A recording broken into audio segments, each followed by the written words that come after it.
그래서 뭐 전기 선호를 너무 많이 하고 있다.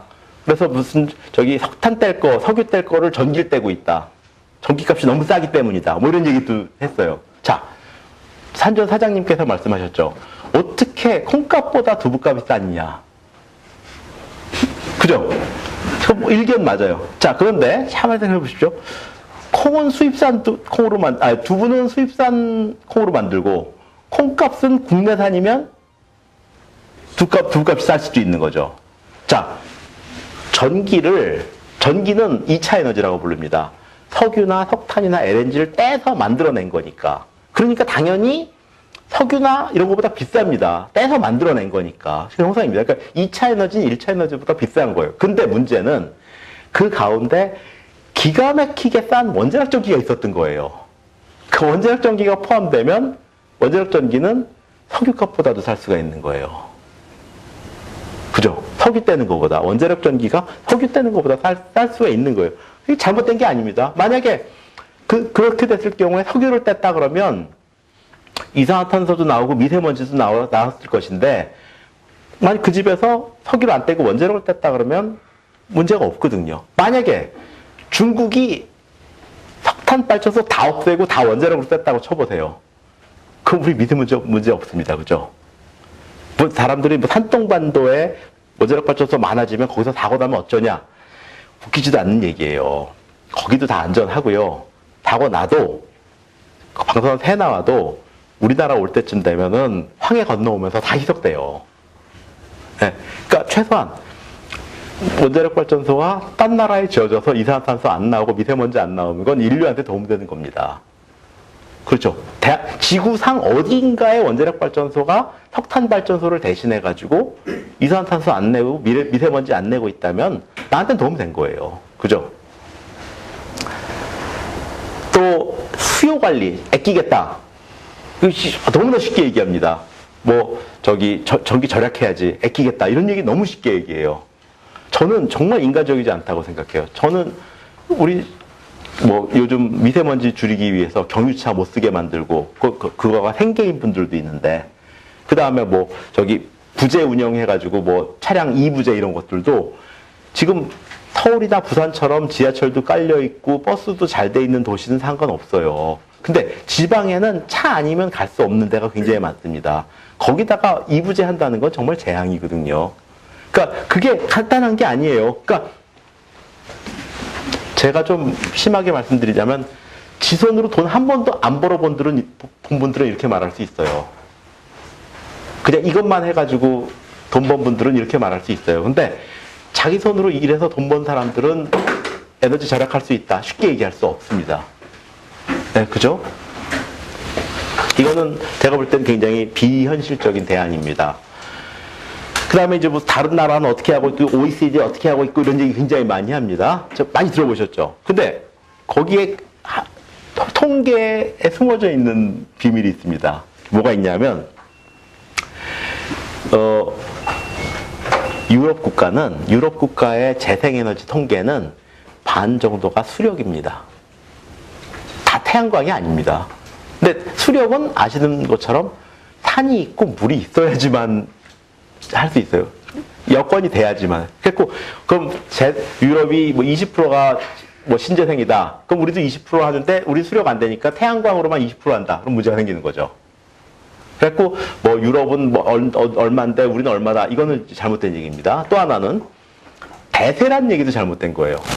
재생에너지 투자가 대세다. 아니, 패션이 아니에요. 이건 현실이에요. 그러니까 이제 아까 말씀드린 것처럼 우리나라는 석탄도 없고 아무것도 없어요. 독일은 석탄이 나와요. 석탄이 싼 거예요. 미국 LNG가 나와요. LNG가 싼 거예요. 그러니까 나라마다 싼 가격이 틀려요. 예를 들어서 우리나라에서 햇볕 제일 좋은 데가 부산 이쪽 끝에 햇볕 제일 좋은 데가 있습니다. 그 제일 좋은 데가 사우디아라비아의 제일 나쁜 데보다도 안 나와요. 그러니까 우리가 캘리포니아 와인 잘 된다는 게 뭐예요? 햇볕이 좋다는 거잖아요. 그런 데서 태양광 하는 거예요. 와인 안 나오는 나라에서 태양광 하는 건 그쪽 입장에서 보면 쟤는 왜 햇볕도 안 나오는 데다가 태양광 패널을 갖다 놨나 이렇게 하는 거예요. 가격이 안 나오는 거죠. 그래서 다른 나라가 태양광한다. 그래서 우리도 하는 거 아니에요. 그 나라 여건에 맞는 걸 해야 되는 거예요. 근데 원자력도 마찬가지로 우리나라는 기술을 확보하고 있으니까 가격이 싼데 기술을 확보하지 않고 수입해야 되는 나라는 원자력이 비싼 거예요. 그죠? 그래서 다른 나라 얘기하면서 살짝 그 묻어가기를 하는 경우들이 있습니다. 그거 잘못된 겁니다. 그래서 이제 그 독일은 어쩌다 이런 독일은 예외입니다. 사례가 아니고. 그러니까 그 모든 아이들이 예컨대 갤럭시 가지고 있는데 뭐 철수는 아이폰 가지고 있다. 근데 엄마 나도 아이폰 사줘. 철수도 아이폰 가지고 있단 말이야. 그 철수가 예외죠. 예외. 그러니까 예외를 마치 사례인 양 논리를 전개하는 건 잘못된 거다. 독일은 예외 국가거든요. 대부분의 나라들은 원자력을 유지하고 있거든요. 네, 그러니까 예외도 사실은 사실이니까. 팩트는 팩트입니다. 근데 진실이 아닌 거죠. 네. 자, 그래서 이제 그 탈핵 교재를 제가 검토하고 만들어낸 게 이겁니다. 뭐냐면 학생들한테 과학이 아니라 이념을 가르치고 있었더라. 원자력은 나쁜 거다. 이건 좀 문제다. 그리고 원자력이라는 일반적인 과학을 무조건 부정적인 것으로 만들어 놨다. 그 다음에 세계에서 보편적으로 사용하고 있는 기술을 부정하게 만들었잖아요. 그러니까 지금 원자력 발전소 사고가 났었던 나라들이 원자력 포기한 나라들이 하나도 없어요. 심지어는 최근에 발표된 일본의 전력 수급 계획에서도 원자력 전기를 24%를 유지하겠다고 돼 있어요. 근데 우리는 안 하겠다. 이거 이상한 거잖아요. 그러니까 애들한테 기술에 대한 부정적인 이미지를 심어주고 있다. 그 다음에 과학적인 사고를 하는 방법을 가르쳐주고 있지 않다. 예컨대 어떤 과학적인 진보가 있으면 항상 부작용이 있습니다. 근데 우리가 그 부작용 때문에 안 한 적이 한 번도 없어요. 예를 들어서 처음에 우리 어르신들 보시면 시험관 아기 맨 처음에 나왔을 때 야 인간이 생명을 만드는 하늘의 영역을 갖다 저렇게 해도 되느냐 문제 많았었어요. 그리고 반대하시는 분들도 많아요. 지금은 누구나 다 해요. 그죠? 그러니까 과학적 진보를 부정하거나 역행하는 태도는 옳은 태도가 아니다. 어떻게 하면 부작용을 줄이느냐, 작용을 늘리느냐 하는 쪽으로 가는 게 학생들한테 가르쳐야 될 옳은 태도다. 그 다음에 위험한 요소, 사자가 위험하다로 끝나는 게 아니고 얘를 어떻게 절차와 규제, 쇠창살로 관리하는 것이 중요한 것이 자 0은 항상 정답입니다. 예컨대 저 학교 다니는 게 스트레스를 많이 받습니다. 그러면 그만둬. 스트레스 안 받잖아요. 남편이 술을 많이 마셔서 걱정입니다. 이혼. 걱정 안 되죠? 그건 정답이 아닙니다. 위험한 것 같아요. 없애. 이건 정답이 아닙니다. 그거는 과학적으로 정답일지 몰라도 정답이 아니에요. 그러니까 위험하다. 없애자. 이거는 아주 초보적인 오류인 거예요.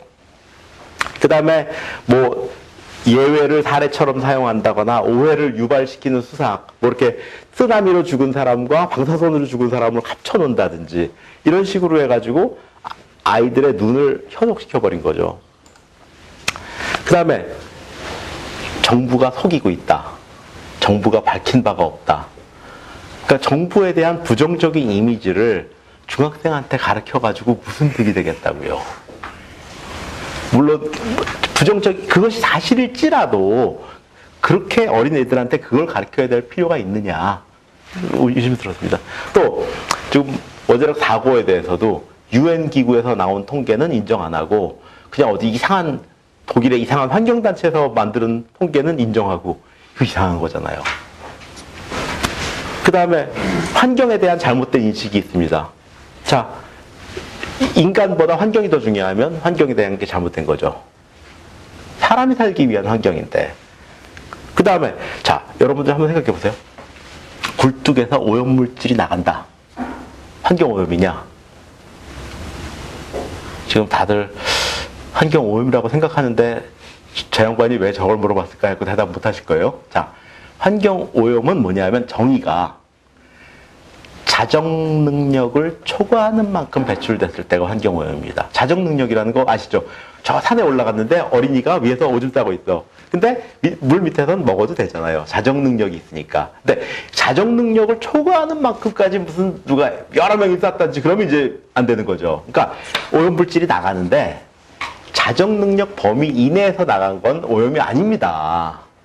자정 능력을 넘어갔을 때 오염인 거거든요. 그래서 뭐 석탄이나 모든 발전소나 공장이나 이런 거에서 배출이 0이어야 된다가 아니고 얼마 이하여야 된다라고 하는 이유가 뭐냐면 자정 능력 미만으로 만들기 위한 거예요.